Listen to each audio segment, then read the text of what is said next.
The air in Moscow's underground command center hung thick with cigarette smoke and something far more intoxicating, the scent of victory. Soviet generals in crisp uniforms adorned with medals stood around illuminated maps of the world, their faces glowing with confidence that bordered on invincibility. Just months earlier, their nation had hurled humanity's first satellite into the heavens, leaving the Americans scrambling and embarrassed before the entire world.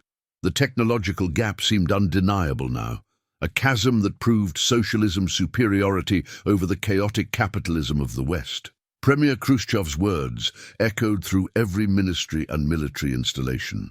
We will bury them not with weapons, but with progress itself. The space race had delivered the first decisive blow, and in these halls of Soviet power, men spoke openly of the inevitable collapse of American influence. The question wasn't if they would win the Cold War, but simply when their rivals would finally acknowledge defeat. Yet beneath this triumphant atmosphere, a subtle current of unease rippled through the intelligence corridors. Field reports, arriving from agents stationed across America, painted pictures that seemed contradictory, almost fantastical in their implications. Factories operating around the clock, production facilities sprawling across territories larger than entire Soviet republics, supply chains moving with mechanical precision that defied the supposed inefficiency of market economics. Senior analysts dismissed these observations as exaggerations, the nervous fabrications of operatives seeking to justify their continued funding and importance. After all, how could a society obsessed with consumer goods and individual wealth possibly outproduce the focused, centralized might of Soviet planning? The very notion violated everything they understood about economic theory and historical materialism. But the reports kept coming, each one more detailed and disturbing than the last. In a dimly lit office within the Lubyanka building, a weathered intelligence officer named Volkov reviewed photographs smuggled from Nevada's desert expanses.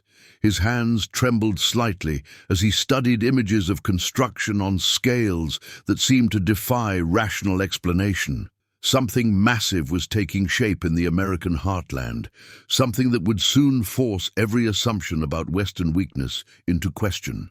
The Cold War was about to teach the Soviet Union a lesson they never anticipated, that their enemy had been underestimated in ways that would reshape the entire conflict.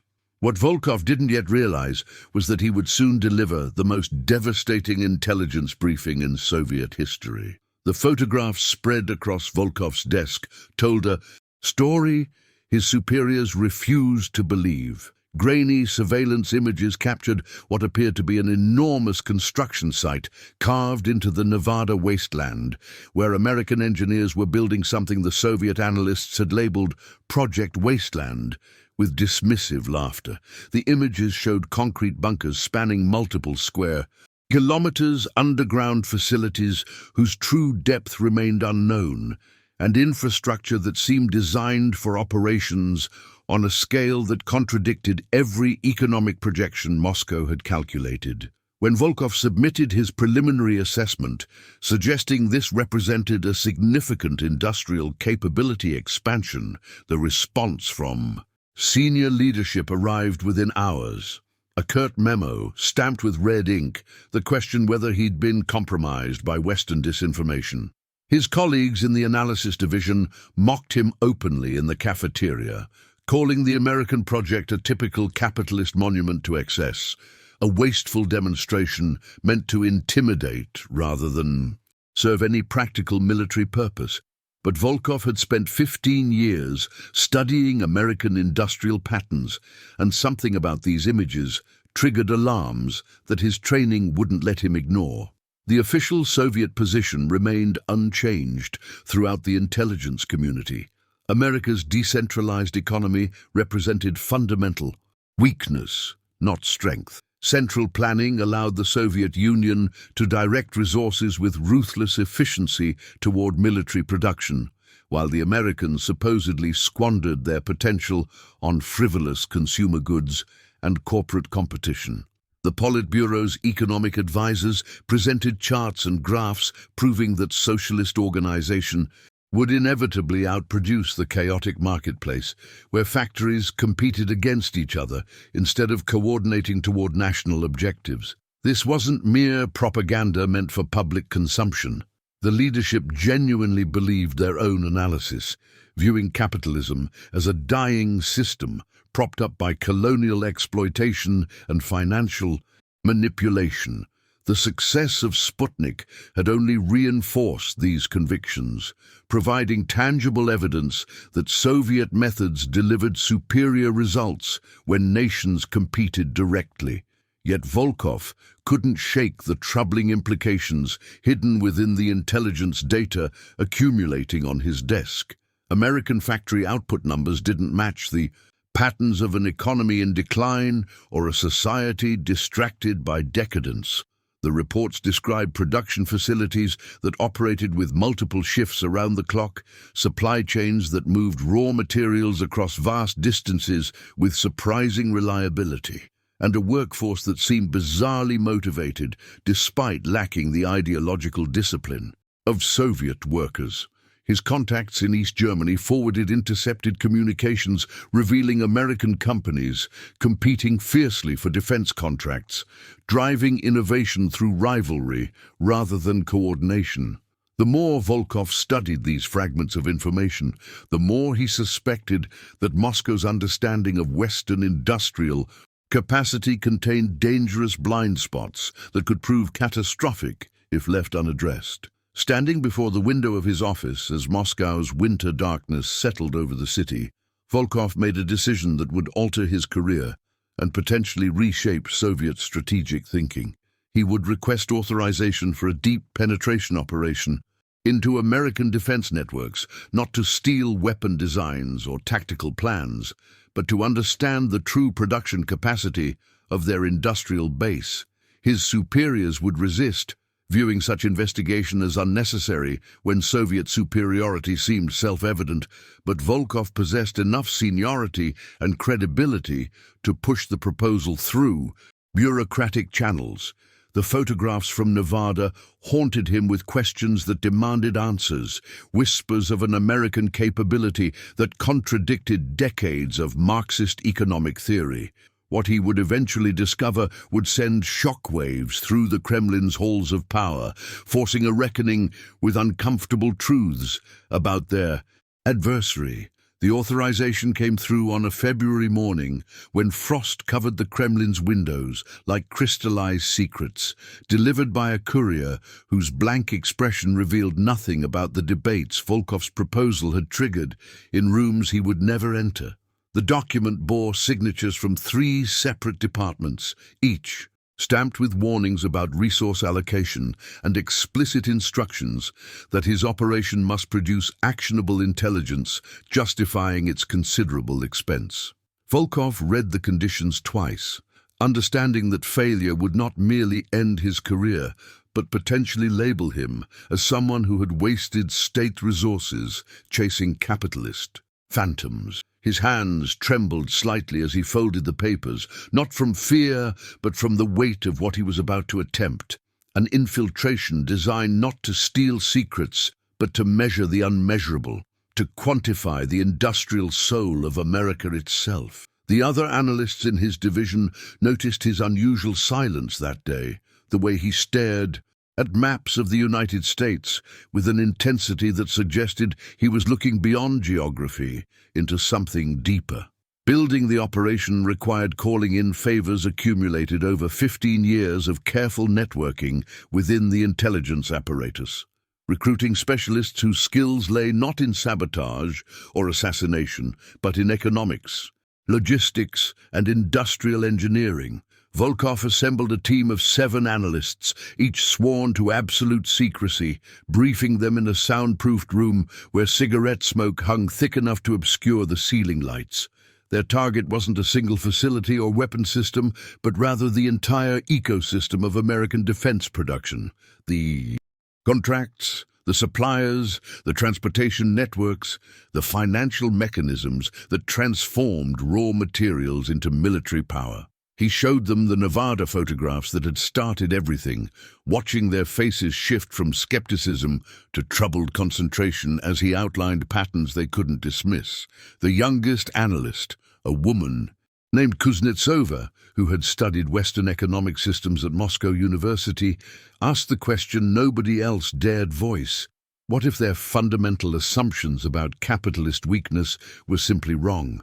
The infiltration itself took months of painstaking work, exploiting vulnerabilities in American defense contractors' communication systems that connected suppliers across dozens of states into sprawling networks of commerce and coordination. Volkov's team didn't need to penetrate the Pentagon's most secure vaults. Instead, they targeted the mundane paperwork of capitalism. Purchase orders, shipping manifests, production schedules, quality control reports, the documentary evidence of an economy in motion. They discovered access points through compromised telecommunications equipment, through careless security at regional offices, through the very decentralization that Soviet planners considered a fatal weakness.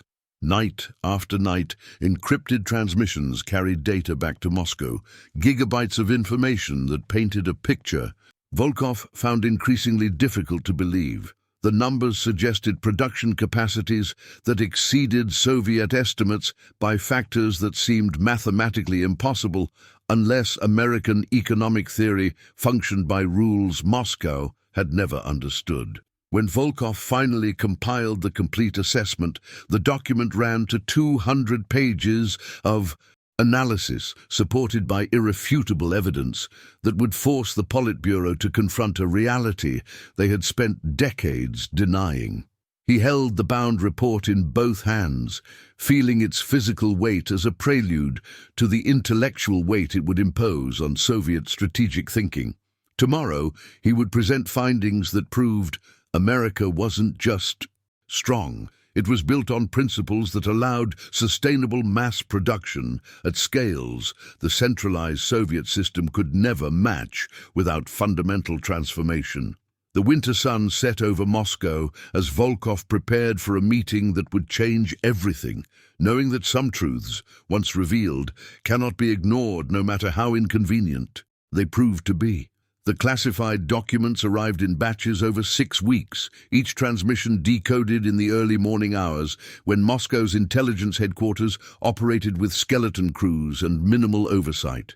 Volkov spread the papers across his office desk like a cartographer mapping unknown territory, watching patterns emerge from purchase orders that connected steel mills in Pennsylvania to aircraft factories in California, from aluminum refineries in the Pacific Northwest to missile assembly plants scattered across the industrial heartland.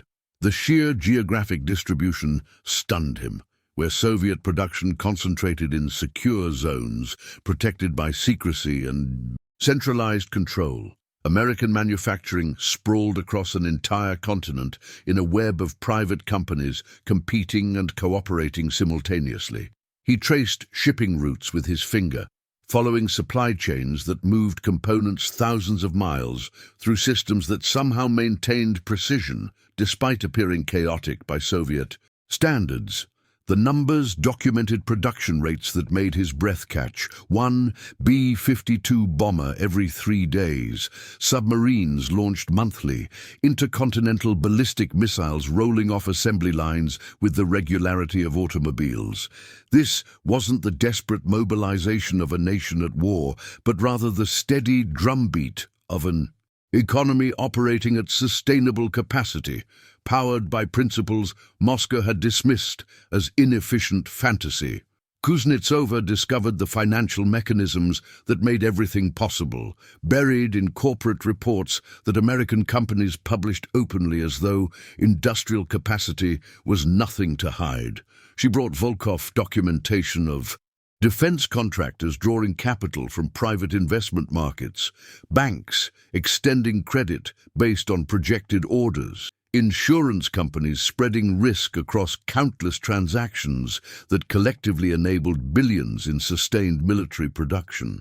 The capitalist system they had been taught to despise as inherently fragile revealed itself as something far more resilient, a distributed network where failure in one node merely redirected resources through alternate pathways. Volkov watched her hands shake slightly as she explained how American factories could expand production without central authorization, responding to government contracts with speed Soviet planners took years to coordinate. The evidence showed manufacturing facilities that operated multiple shifts without propaganda campaigns or ideological motivation, workers compensated through market wages rather than revolutionary duty, producing weapon systems with quality control that matched or exceeded anything Soviet factories achieved through exhaustive oversight and political pressure. The technical specifications proved most devastating to Volkov's preconceptions, revealing not just quantity but sophistication in American production processes. Documents detailed precision manufacturing standards maintained across hundreds of subcontractors, quality assurance protocols embedded in private contracts rather than enforced by state inspectors, research and development programs running simultaneously in competing companies that somehow accelerated innovation rather than wasting resources through duplication. He studied photographs of factory floors where automation supplemented human labor in ways Soviet industry was only beginning to conceptualize. Assembly lines designed with mathematical efficiency by engineers, motivated by profit rather than political ideology. The missile production data was particularly sobering. America could manufacture, test, and deploy strategic weapons at rates that would allow them to replace losses faster than Soviet forces could inflict them. Volkov began drafting his report with growing dread, knowing each sentence would dismantle assumptions that had guided Soviet strategy since the revolution. Truths that could not be unwritten once revealed to minds that still believed ideological purity guaranteed victory. The final calculation came on a night when snow fell silently outside his office window, accumulating on Moscow's streets like the weight accumulating in his chest. Volkov ran the numbers one last time, checking his mathematics against every possible source of error, hoping desperately to find mistakes that would soften the conclusions, crushing his certainty about Soviet superiority. But the evidence remained absolute, undeniable, catastrophic in its implications. America possessed not merely industrial capacity, but industrial regeneration, an economic engine that could sustain military production indefinitely without collapsing under its own weight. He typed the executive summary with fingers that felt numb, each keystroke hammering another nail into the coffin of Soviet confidence, knowing that tomorrow's presentation would force the Politburo to confront a reality that made victory through conventional competition not difficult, but impossible. The report sat complete on his desk as dawn approached, 200 pages documenting the moment when ideology met mathematics and lost when revolutionary fervor confronted assembly line pragmatism and found itself outmatched by systems that cared nothing for historical inevitability, only production schedules and profit margins that somehow built empires more durable than those forged through force alone. The assembly lines stretched beyond what human vision could comprehend in a single glance, receding toward vanishing points where metal and motion blurred into shimmer beneath banks of industrial lighting that turned night into perpetual day. Workers moved in choreographed precision along conveyor systems that carried partially assembled bombers through stations where riveting guns sparked like captured lightning, where hydraulic presses shaped aluminum skin with pneumatic sighs that became the breathing rhythm of American industry itself. In Seattle, men in coveralls fitted wing sections to fuselages, while their counterparts in Wichita installed avionics systems into identical aircraft, both shifts operating simultaneously across time zones, production never pausing, never sleeping, The continental expanse transformed into one vast factory floor, connected by rail lines and highways that pulsed with transport trucks carrying components between facilities. The scale defied Soviet comprehension. Not one massive plant vulnerable to sabotage or bombing, but thousands of smaller operations distributed across geography so immense that destroying production capacity would require obliterating half a continent. Foremen consulted clipboards and called adjustments to work crews who responded without hesitation, their efficiency born not from fear of commissars, but from paychecks that bought homes in suburbs, spreading like geometric dreams across landscapes that seemed to generate prosperity through some alchemy Moscow couldn't replicate. The steel mills of Pennsylvania ran ore from Minnesota through blast furnaces that glowed like captive suns, pouring molten rivers into molds that became armor plating, structural beams, the skeletal frameworks of submarines taking shape in shipyards where welders worked suspended above dry docks deep enough to swallow apartment buildings. Engineers in shirt sleeves reviewed blueprints under fluorescent lights, making calculations that translated into modifications implemented within hours, rather than filtered through bureaucratic layers that could delay Soviet changes for months. In California's aerospace facilities, machinists operated equipment that measured tolerances in thousandths of inches, crafting missile components with precision that required no political officer standing guard to ensure quality. The market itself enforcing standards through contracts that rewarded excellence and bankrupted failure.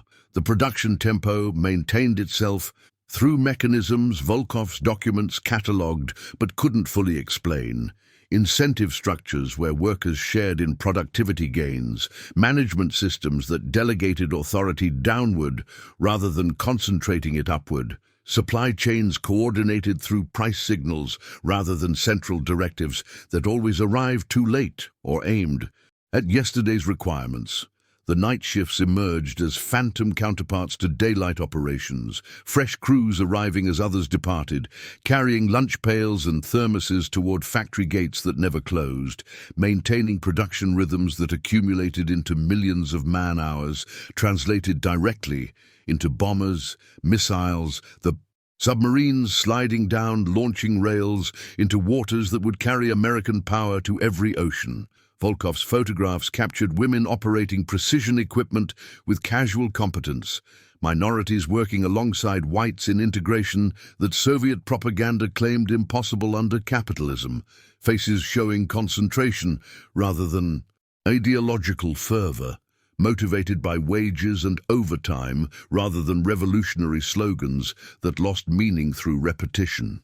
The images documented automation supplementing human skill, robotic welders, computer-guided cutting tools, inventory systems tracked through punch cards that coordinated supply deliveries with accuracy Soviet logistics. Officers achieved only through exhaustive oversight and frequent failure.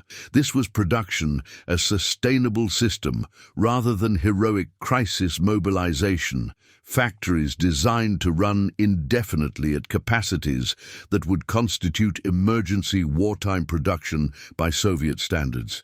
Yet Americans sustained these rates during peacetime through economic logic Moscow had dismissed as fundamentally irrational. The realization crystallized in details. Volkov's reports emphasized through accumulation rather than drama. Time cards punched by workers arriving voluntarily, suggestion boxes where laborers proposed efficiency improvements, parking lots filled with private automobiles that signaled wealth distributed broadly rather than concentrated among party elites. American factories produced weapons of unimaginable destructive power, yet the workers manufacturing them went home to lives of comfort Soviet citizens glimpsed only in propaganda films depicting capitalist decadence. The contradiction paralyzed ideological certainty. How could a system based on exploitation and inequality generate both military capability and widespread prosperity simultaneously? Sustaining both without collapsing into the contradictions Marxist theory promised as capitalism's inevitable fate? The assembly lines offered no answers, only the relentless rhythm of production that continued regardless of theory, building arsenals sufficient to match Soviet might, while simultaneously manufacturing consumer goods that made American living standards the envy of the world, achieving through decentralized chaos what centralized planning couldn't accomplish through absolute control. The mahogany doors of the Kremlin conference room closed with a sound like a coffin ceiling, trapping tobacco smoke and anxiety in equal measure beneath chandeliers that had witnessed Stalin's paranoid purges and Khrushchev's desperate gambits. Marshal Andropov sat at the table's head, his dress uniform heavy with medals earned defeating the Nazis, decorations that suddenly felt like relics from an obsolete era as Volkov distributed folders containing photographs and production statistics that transformed abstract threat into concrete nightmare.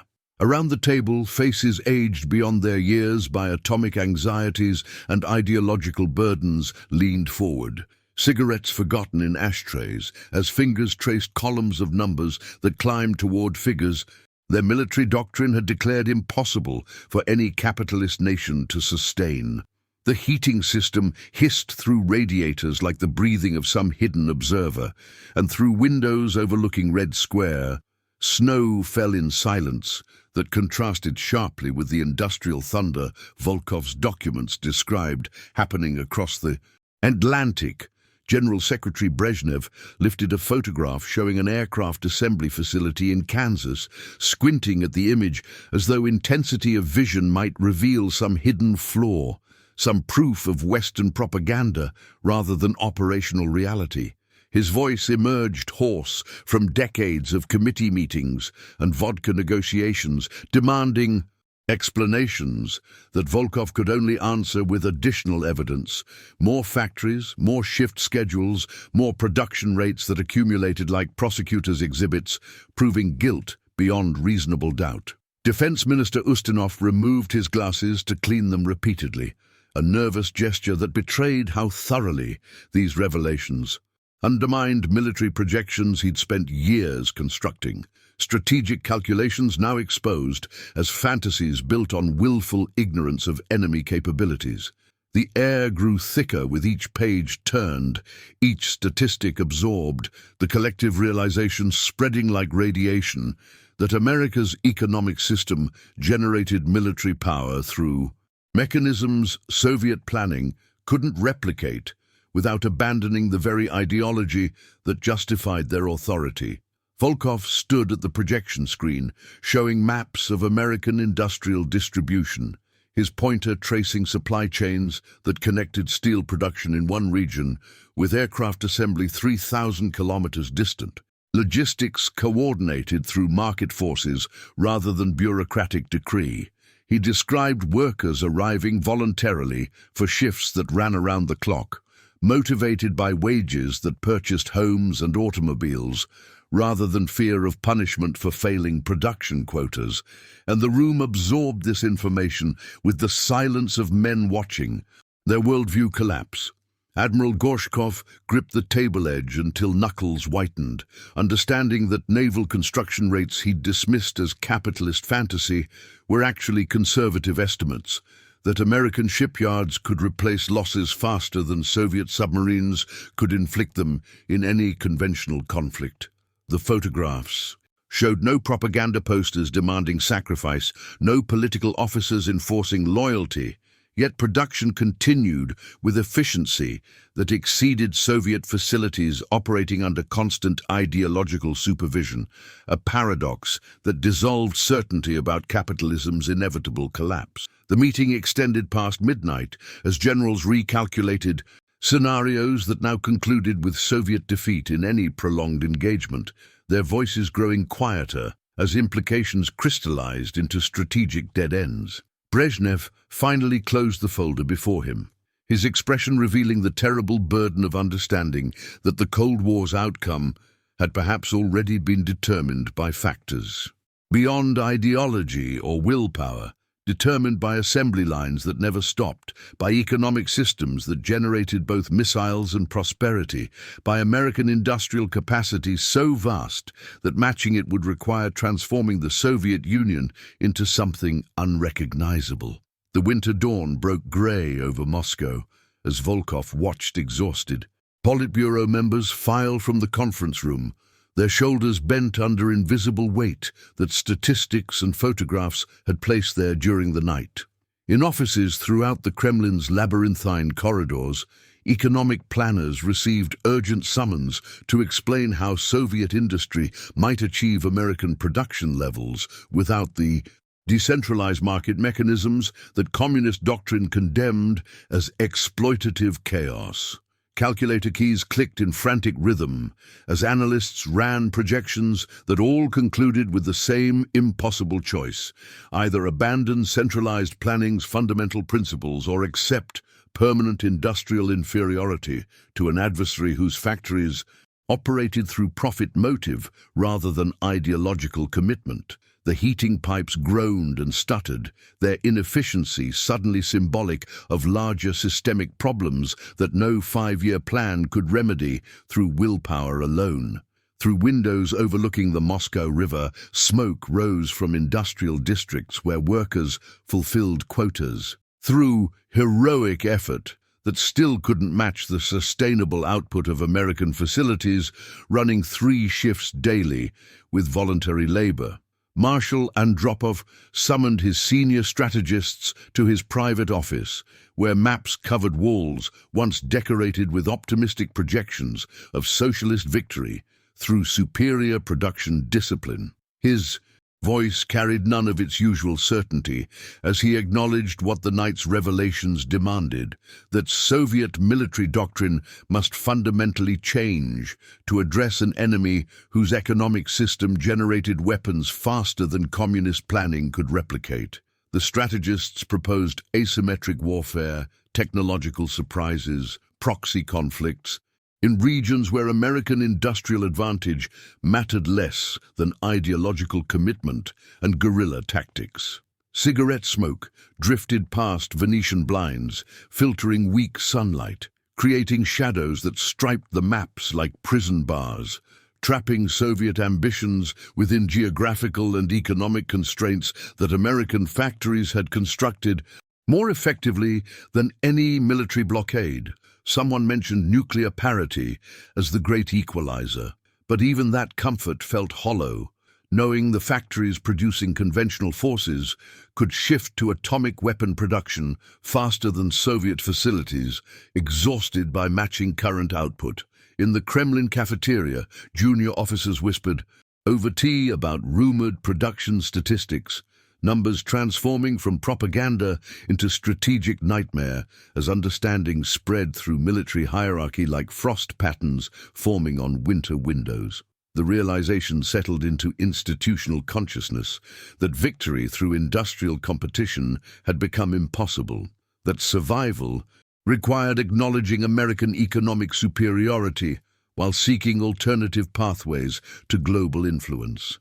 Volkov sat alone at a corner table, his coffee untouched and cooling, knowing his intelligence work had altered Soviet strategy permanently by revealing truths that ideology preferred to deny.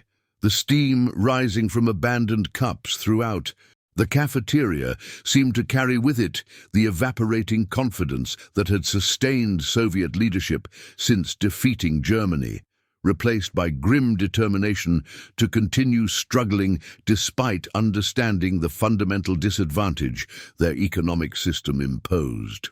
Outside, Moscow continued its daily routines, citizens unaware that decisions made in smoke-filled rooms above them had just acknowledged limits to Soviet power that would shape the Cold War's remaining decades. The snow kept falling, indifferent and relentless, covering Red Square in white silence, while deep within the Kremlin, planners began drafting strategies for asymmetric conflict, proxy wars, and technological gambits, desperate alternatives to the industrial competition America's factories had already won. Volkov finally left his untouched coffee and walked corridors where portraits of Lenin watched with expressions that might have been accusation or sympathy, ideological certainty confronting economic reality in a contest that statistics had decided before the battle fully began. In the windowless war room, 3 levels beneath Red Square, General Kornilov spread tactical maps across mahogany that had witnessed a generation of strategic planning, his hands trembling slightly as he positioned metal markers representing American production facilities scattered across their continental expanse. Like antibodies in an immune system impossible to eliminate, his colonels stood silent around the table's perimeter, each having spent the previous 72 hours calculating scenarios that all terminated in the same devastating conclusion: that conventional warfare against an adversary capable of replacing losses faster than Soviet forces could inflict them represented national extinction, disguised as military engagement. The overhead fluorescent bulbs hummed their monotonous dirge, while Kornilov traced supply routes on acetate overlays, each transparent sheet revealing another layer of American industrial depth that made traditional invasion mathematics absurd. One colonel finally voiced what calculations had proven, his Leningrad accent thick with reluctant acceptance, stating that destroying 10 American factories would cost resources while 20 more exceeded production quotas to compensate for losses. The ventilation system circulated stale air that tasted of concrete dust and cigarette ash, breathing recycled. Atmosphere that seemed appropriate for men contemplating recycled strategies that no longer functioned against an economy that weaponized abundance. Kornilov lifted a telephone receiver connecting directly to Defense Ministry offices, his voice measured and professional, despite delivering conclusions that contradicted 3 decades of Soviet military doctrine built on assumptions of socialist industrial superiority. He detailed revised projections showing that conventional conflict extending beyond 6 months would deplete Soviet manufacturing capacity while American factories transitioned from consumer goods to military production, with flexibility centralized planning could never replicate. Through the phone line came silence heavy with implications, then questions demanding alternative scenarios, pathways to victory that didn't require matching American output ton for ton, plane for plane, ship for ship. The wall clock ticked toward midnight, its sound suddenly audible as conversations paused, each tick marking seconds, during which American assembly lines added to advantages already insurmountable.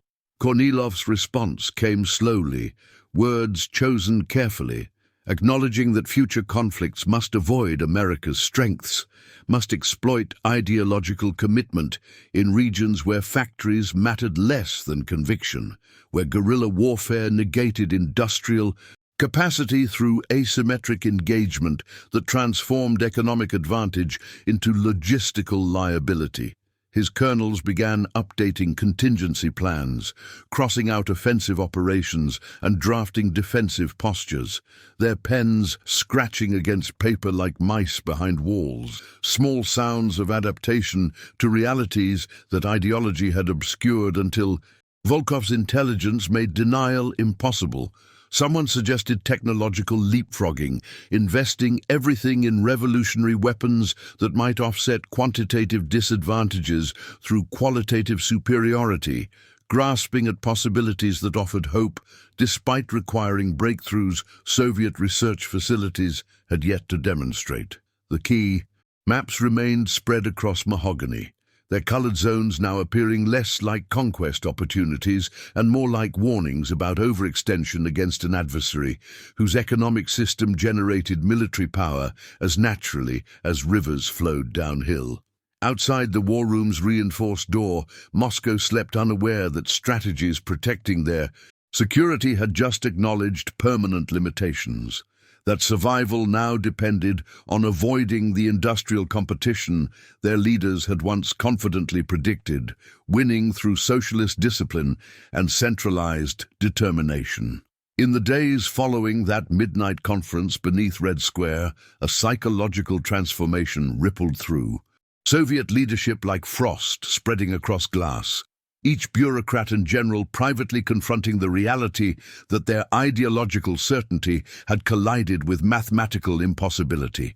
Premier Kosygin sat in his Kremlin office, reviewing budgetary projections that now appeared as fiction written by optimists who had never calculated the true cost of competing against an economy that treated military production as merely one option among thousands of industrial outputs.